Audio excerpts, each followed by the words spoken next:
Hey everyone, I'm live to answer any questions and kind of talk about um, being at home with COVID-19. So I'm just going to give everybody a couple minutes to jump on. I know I've got some people that have messaged me saying they're running a little bit behind. So I'm just going to give you a couple minutes and you guys feel free to comment where you're at, what you're doing, how life has been for you right now while we wait for everybody to hop on.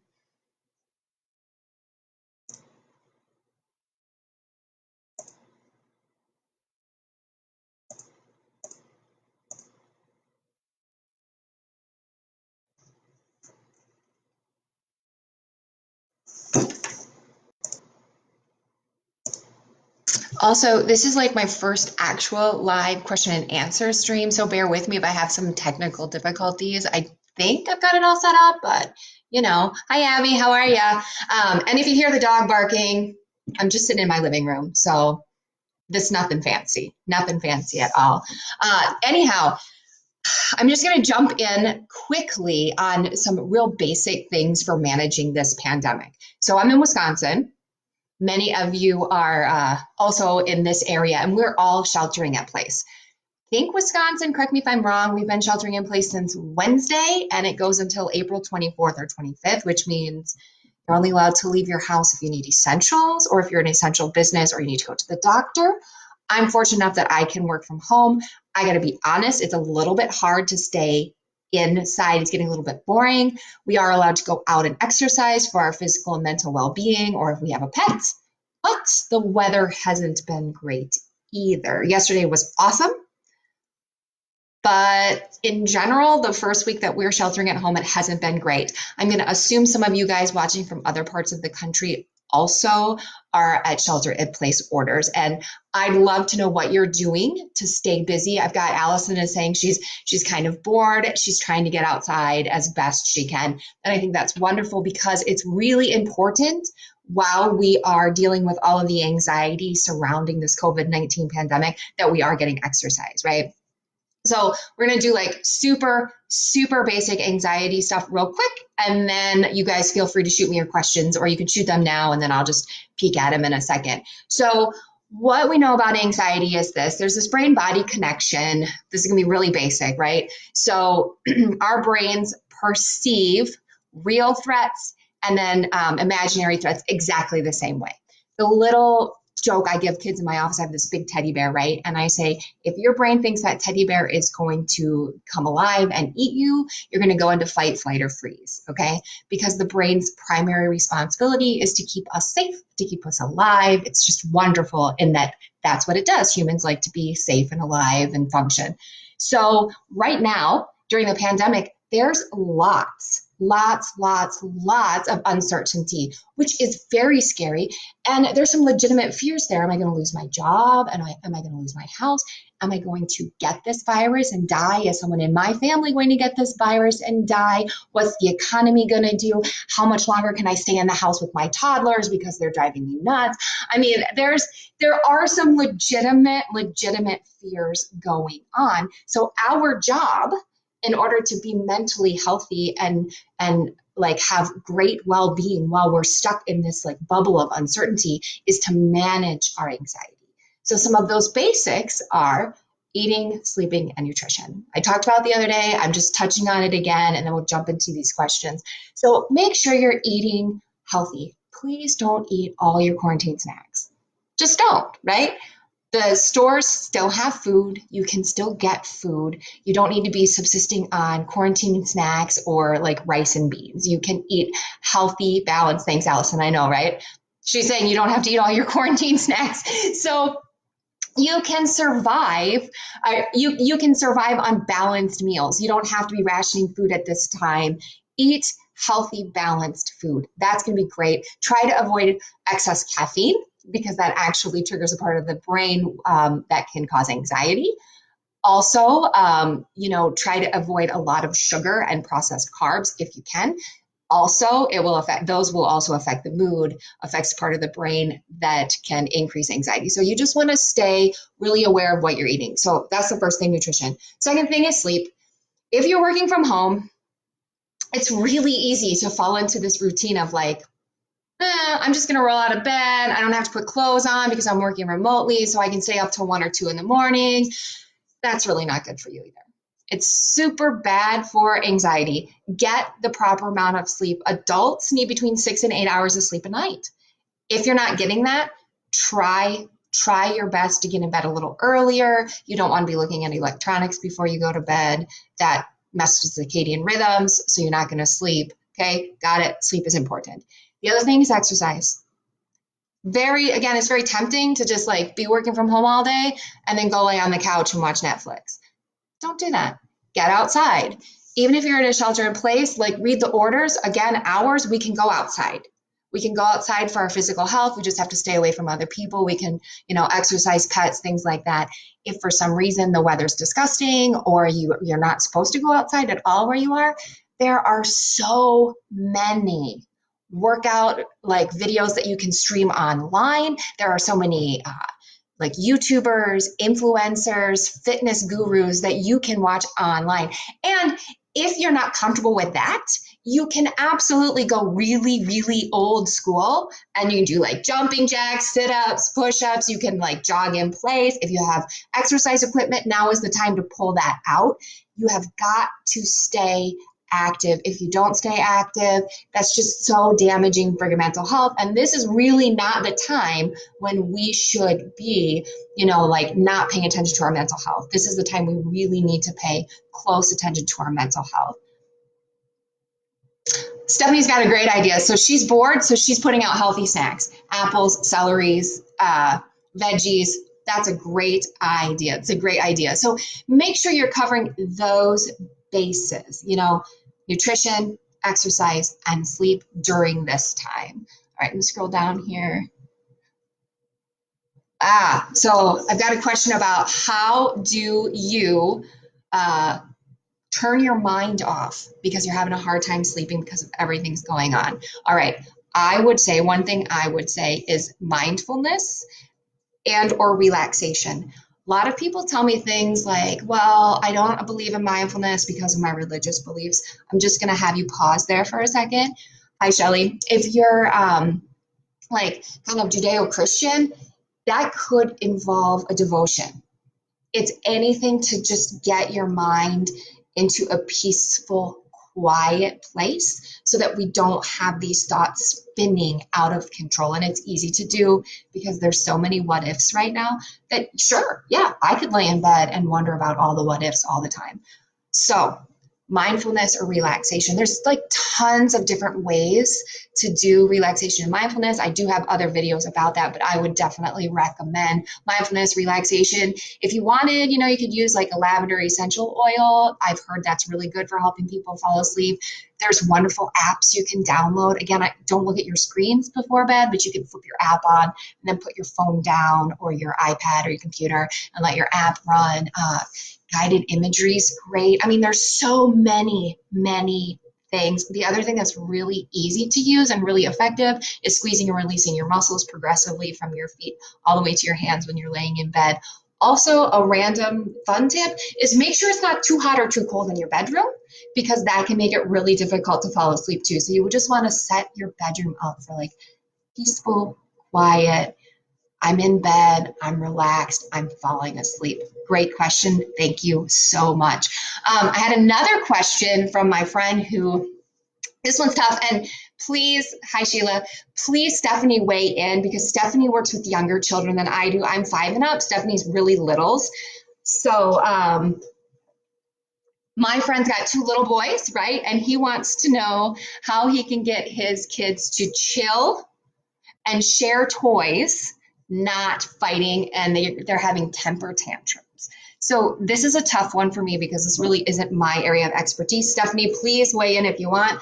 I think what I would say is if you can, try to separate them and make sure they have, like equal toys. I don't mean the same toys, but they have equal access to toys. I would also say if you're feeling really frustrated, which would be incredibly understandable if you're cooped up in the home with, I think they're 2 or 3. If you're stuck with twin 3-year-olds, it would be really frustrating. So make sure that where you're coming from is a place of really calm, which is really hard. Oh, Abby's wondering the same thing because she's stuck at home with little ones too.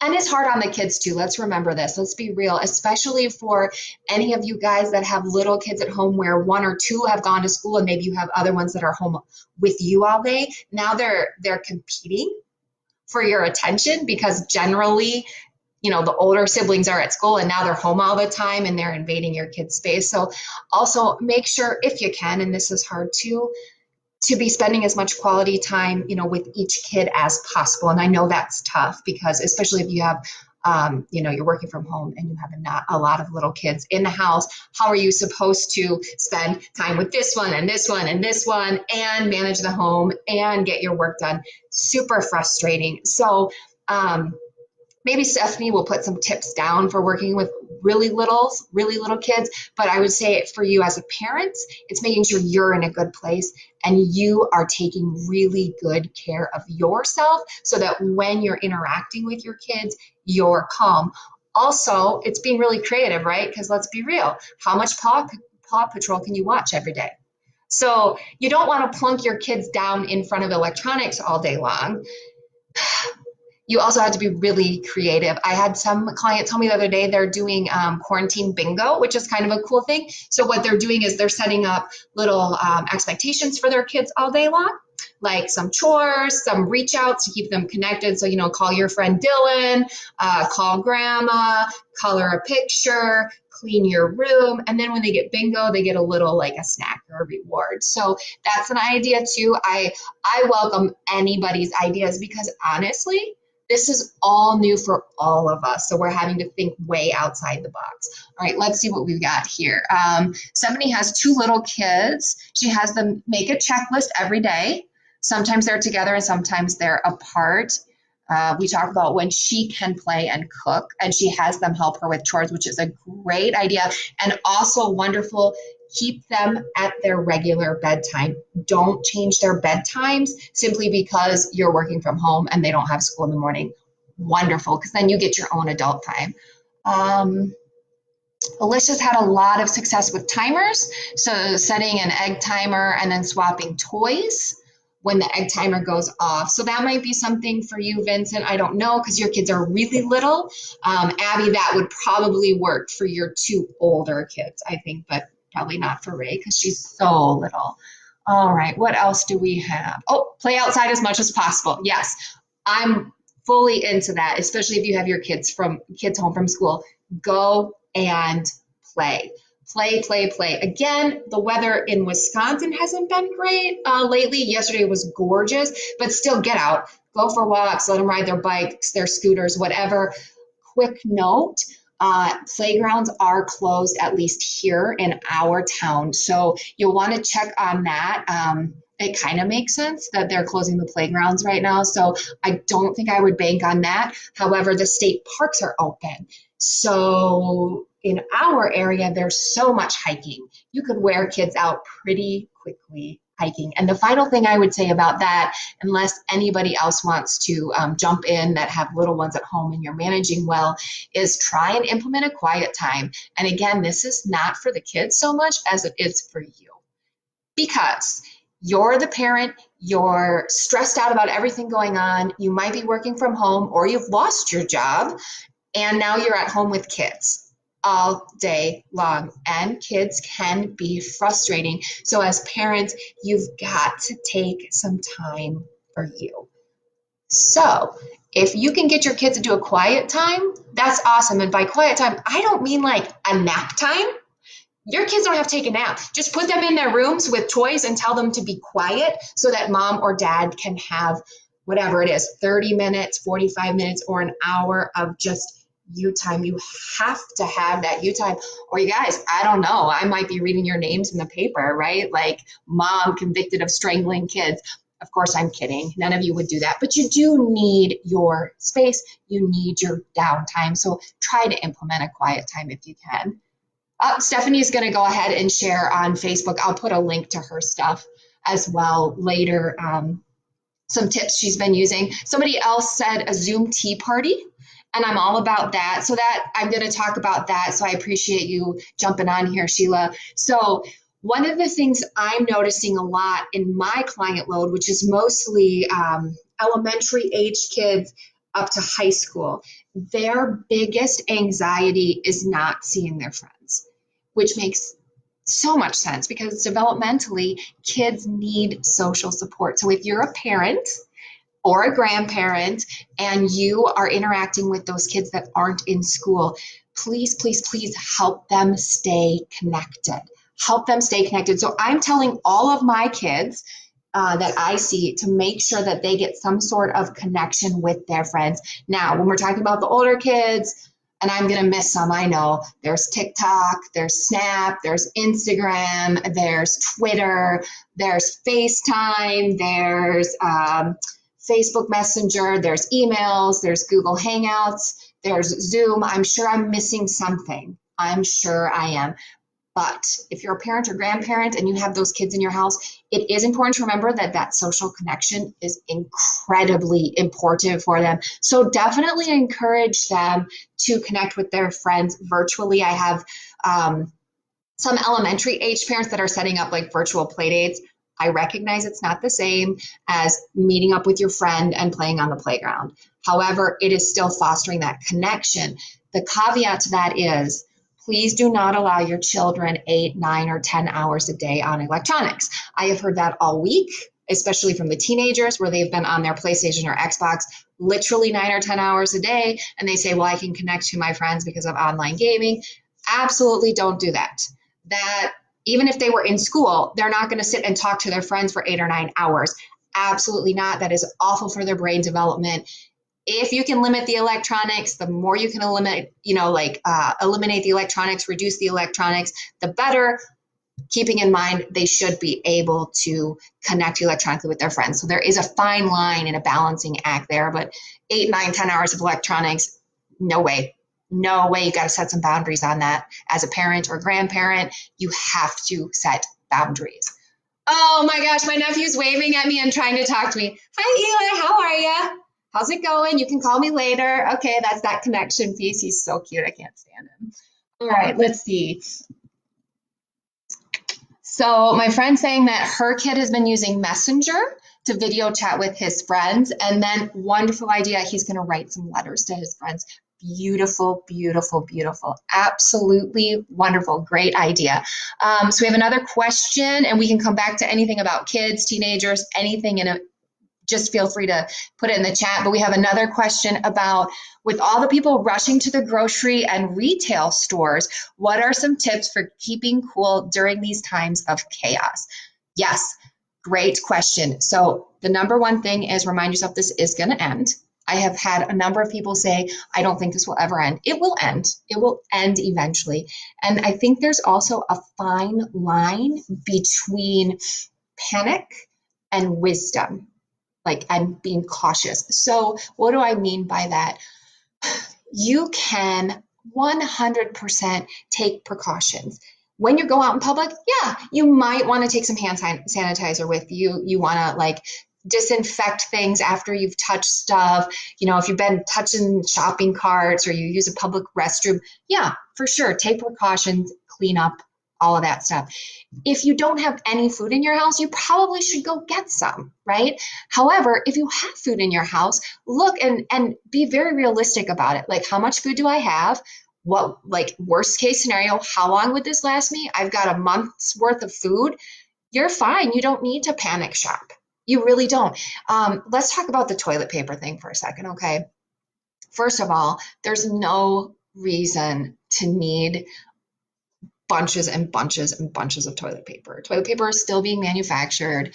We're talking about a respiratory virus, not a gastrointestinal virus. That's the first thing. The second thing is, guys, if you run out of toilet paper and you can't find any in the stores, paper towels, rags, if you have a bidet, people are putting bidets in. You could do a bidet, you could jump in the shower. It sounds weird, but your world will definitely not end and you will definitely not die if you run out of toilet paper. So let's be really realistic and rational when we start seeing these things. Like Allie has said, I'll be honest, the day before we went into a shelter in place here in Wisconsin, I wanted to go and get a prescription. So I went out, and I'm not really panicked about this at all, but there were so many people around me panicking that I did feel this weird sense of panic and anxiety. And as soon as I got home, I'm not even kidding, I thought, maybe I should go to the grocery store and buy some stuff. And then I looked in my cupboards and I looked in my fridge and I was like, no, I'm fine. I'm fine. And it took me some major self-talk to kind of like get myself back into a rational headspace, because I saw so many people like really running around panicked when I just went to pick up like a refill, right? So I think it is important to be aware that people around us might be freaking out, but you don't have to. You have this wonderful ability right now to control the way you react to what is happening. We can't control what is happening.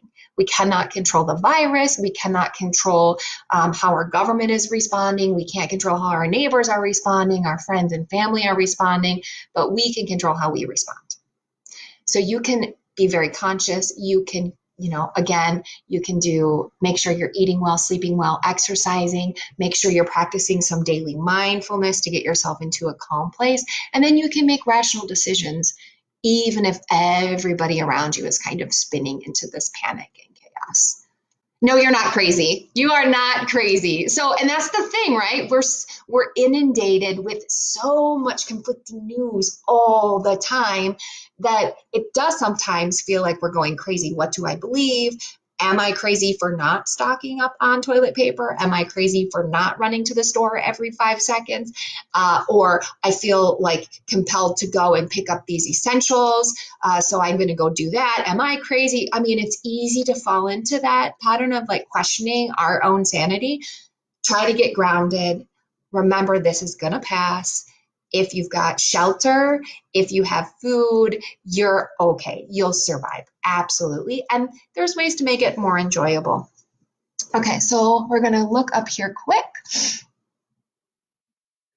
Oh, this is a great suggestion. Going back to the kid thing. Sorry, I'm bouncing around a little, guys. If you have a special family collection, you can take pictures and tell the story of each piece. So I'm assuming what Sheila means is like, do you mean like on Messenger or something? Like you have a picture and now you're messaging virtually and talking about this time? I'm that's how I'm reading it. And if so, that's a wonderful suggestion. Let me see what else we have here. Lots of people saying Zoom parties, which is wonderful. And Zoom is free if you're one-on-one. If you want to include more than one person, I think you have a time limit, like 40 or 45 minutes, and you have to pay for it. That's just so you're aware of that. Let me see. How do I deal with all the conflicting information on the news? Great question. Don't watch the news. I'm serious. I'm partially serious. So I think it's important to stay informed. I would not be doing this constantly. I'm doing this constantly. There is no need to look at your phone constantly. There is no need to be listening to every news article constantly. Put it down. Me personally, I'm watching the news in the morning.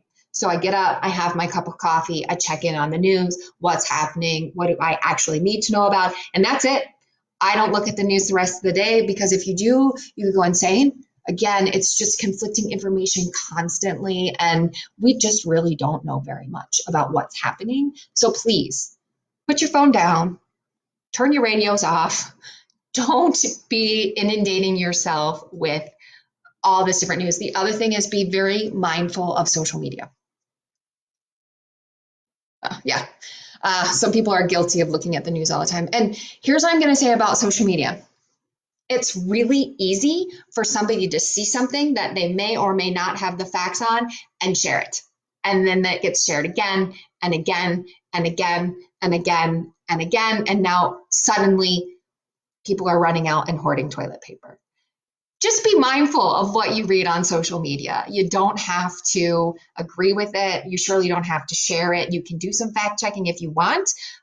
Me personally, and this is just my own personal feelings, I might see something and I'm like, okay. Just be mindful. Not everything written on the internet is actually truth. I know that's weird, but it's really not. So be very mindful of that. All right, what else do we have, guys? Let's see, I'm just scrolling up here. I missed one from Jeff earlier. So he is struggling with not working all the time. And I am going to assume that is because he's working from home. So that's also really important. And I'm really glad I scrolled up and saw that. If you're working at home, I'm working at home. Make sure you have your routine set. So you start work at 8 o'clock and you get done at 4, be done at 4. Now, if you're sheltering in place and you're like, oh, what should I do in the afternoon? Again, this is where we have to get really creative, but please make sure you're sticking to a structure, to a routine, so you're not constantly working, because we know that when it comes to mental health and well-being, work-life balance is huge. It is imperative that you have a work-life balance, and working from home is hard because it's always there. It's not like if you go to the office, like I go to the office, I see my clients, I do my paperwork, and I leave, and I do not look at my schedule. I do not look at my emails. I have a phone there, so I'm not hearing voicemails until the next day when I'm back in the office. That is all changed now. So I've had to make it a real point to not be on my schedule, my electronic health record, or my work email outside of my regular business hours. Very important. So Jeff, are you working all the time? So I'm throwing a question at you. Are you working all the time because everything is changing and everybody in your industry is stressed out, and so they're pushing for you to work more and like get stuff done? Or are you working all the time because you're sheltering in place and you're bored? So I don't really know if, I'm just curious. I would say the same thing stands, is you do need work-life balance. But then if it's like your boss putting pressure on you to get all this stuff done and asking you to work outside your hours, then it's a conversation to have with your boss. If it's because you're bored, then it's get out, do something, find a creative solution. This is what I've been telling all my clients, right? This is the time right now to do all those hobbies that you've always wanted to do, but never, ever, ever had time to do. So if there's some hobby you've wanted to pick up, perfect. This is the time to do it. So people are telling me that for sure stay off of social media. Yep, Allie's got a really great point. And I'm glad she brought this up. She's working from home. It's important to get dressed for the day. So you're working from home. It's really easy to roll out of bed and leave your jammies on and log in and do your work. That doesn't get you into a good mindset though, right? That kind of keeps you in this weird limbo of like, where's that work-life balance? And so she's getting up, she's getting dressed, she's preparing like she's going into the office, but she's staying at home. Great suggestion, great tip, and it's a great thing to do. It's the same with keeping your routine and schedule as much as you can. If you can keep it as similar as to when you were going into the office, that's also really good. So for me, I'll just give you guys a quick example.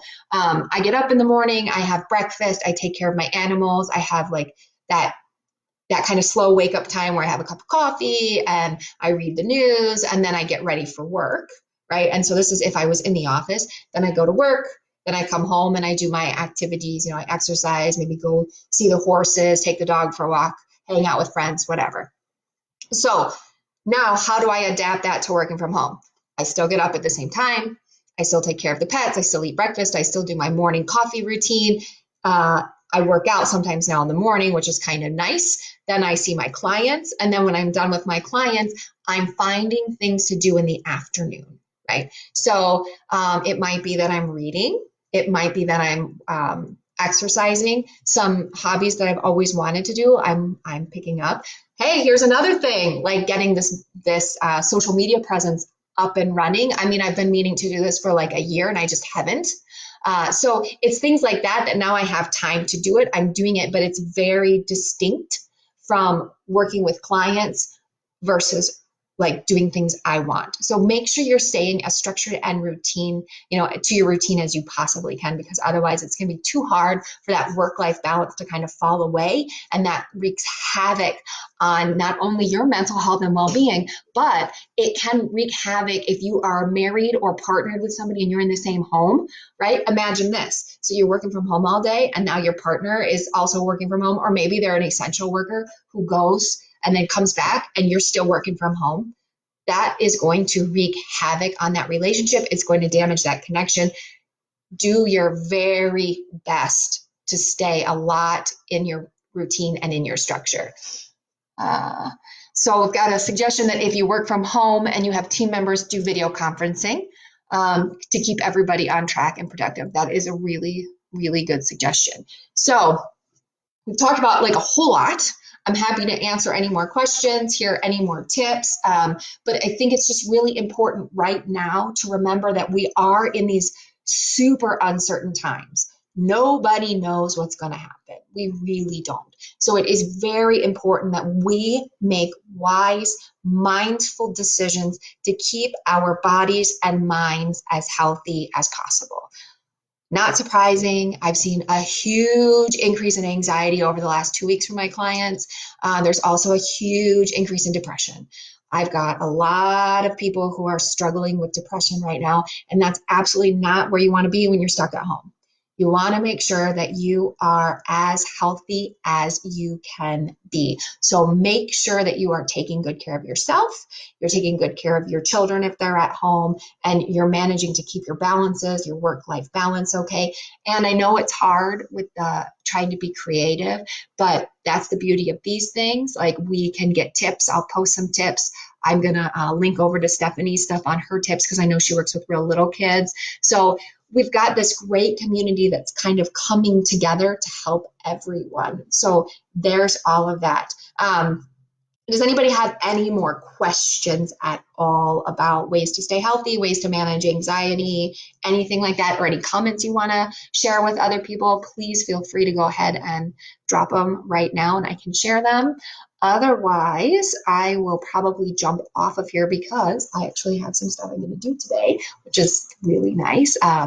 They've opened our barn back up. We get to pick times to go. So there's only one person at a time. So I actually get to go and ride my horse. So that's going to be really good for my mental health. Again, those are the things. Those are the little things we have to do to stay really healthy. So I don't see any more comments. I'm just going to scroll up real quick, make sure I'm not missing any. And if I am, I'm sorry. If I missed your comment, I'm sorry. Oh, let's see. Sorry, guys, just scrolling through. Oh, little kids wave. Hi, little kids waving at me. You're super cute. All of them. A couple of them are waving at me. All right, I don't see any more comments. Oh, wait. Oh, a new comment just came in. It's really hard for me when my partner, who is also working from home, doesn't like the same music, TV, activities, food, etc. Yeah, that is really tough.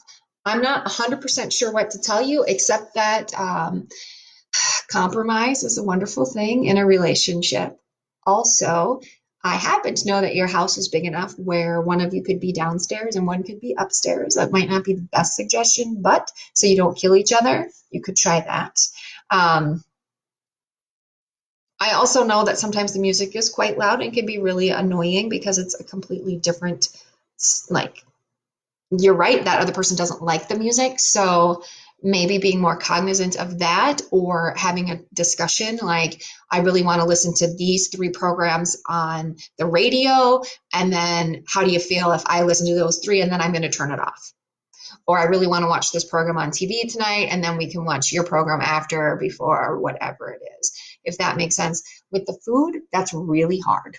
So that's kind of a couples issue, right? Like, one person wants to eat healthy and one person doesn't.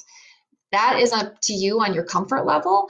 Me personally, I would have the discussion that says it's really important to me that I'm eating these nutritious, healthy, balanced meals. It's also really important to me that you're eating those because I want you to be healthy. If you don't want to, I understand, but please don't be upset if I cook my own food or if I don't really want to eat that thing that isn't really good for me. if that makes any sense. Do you have anything to add on that question or not?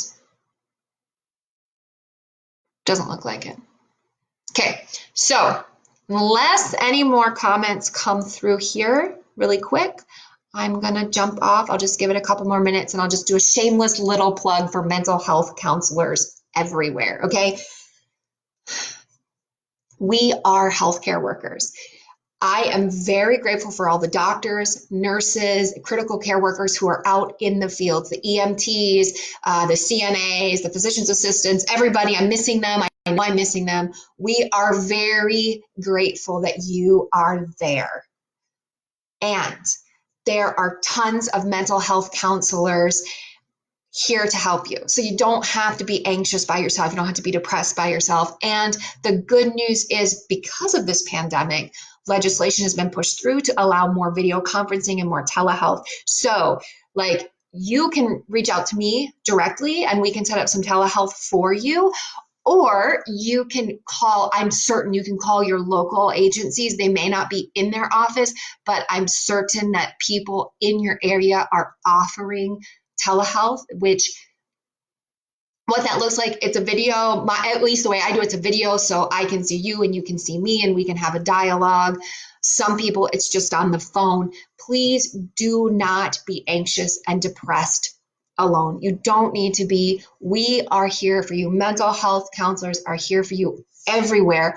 If you're not comfortable with like a face-to-face with somebody in your area, there are also subscription-based mental health agencies. So there's like BetterHelp and Talkspace. You pay a monthly fee. You can send emails and have phone calls with a therapist.